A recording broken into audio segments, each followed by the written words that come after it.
आप सभी का स्वागत है आपके अपने ही YouTube चैनल दो कदम में। चलिए आज आपको नैनीताल की पुरानी यादों में लिए चलती हूँ। ज़्यादा पुरानी नहीं, 1970s 80s के दशक की बात है। मैं उस दौर में नैनी झील में चलने वाली ग्लैमर बोट शान नैनीताल की बात कर रही हूँ, जो इतनी ग्लैमरस, इतनी दिलकश कि उसे झील में तैरते देखने के लिए माल रोड पर चलते लोग रुक जाते और उसे घंटों निहारते। इतनी विशाल थी कि वो एक मिनी क्रूज लगती। इंजन से चलने वाली वो एक 2 मंजिला हाउस बोट थी। इस ग्लैमर बोट में 4 दर्जन से ज्यादा लोगों के बैठने के लिए सभी आरामदायक सुविधाएं दी गई थी। इतना ही नहीं, ये हाउस बोट एक पूरा रेस्टोरेंट साथ लिए चलती थी, जिसमें अमीर लोग पार्टी करते, वीआईपीज के लिए दावतें अरेंज होती। शाम के वक्त सैलानियों को रूफ टॉप पर सरसराती हवा की ताजगी और खूबसूरत नजारों के साथ नौका विहार का आनंद लेते देख हर किसी के दिल में इस लुत्फ को उठाने की हसरत पैदा होती थी।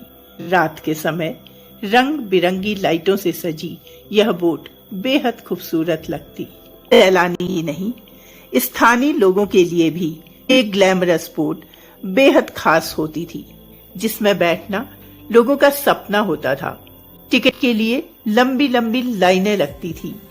इसमें बैठकर खिंचाई फोटो के मिलने का कई दिनों तक इंतजार रहता था। जो इसका लुत्फ उठाने से चूक जाते, वो इसके इर्द गिर्द खड़े होकर फोटो खिंचवाकर इत्मीनान कर लेते। जो लोग उस दौर का हिस्सा रहे हैं, उनके लिए यह एक सिर्फ नाव नहीं, बल्कि नैनीताल की शान और यादों का सुनहरा सपना थी।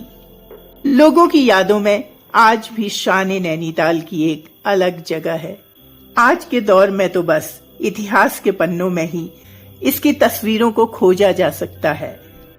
कश्मीर की डल झील की तर्ज पर तैयार की गई ये ग्लैमरस हाउस बोट शान नैनीताल माल रोड स्थित मशहूर अलका होटल के मालिक श्री बांकेलाल शाह जी की परिकल्पना थी। इसके निर्माण के लिए हुनरमंद कारीगरों को बनारस से बुलाया गया था। लगभग 1 साल में यह हाउस बोट बनकर तैयार हुई। 1972 के एंड में इसे झील में उतार दिया गया।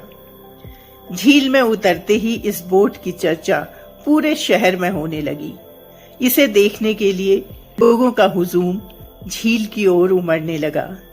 जो पैसा खर्च कर बोट के अंदर बैठकर नौका विहार का लुत्फ उठाते थे, वो फोटो जरूर खिंचवाते, लेकिन वो जो केवल इसे देख ही पाते थे, वो मौके की तलाश में रहते कि बस बोट के साथ एक तस्वीर खिंच जाए। 1972 से 1978 तक यह नियमित रूप से चली और फिर कुछ साल तक केवल गर्मियों के मौसम में चलती थी। 1985 के बाद यह बोट कभी झील में नहीं चली।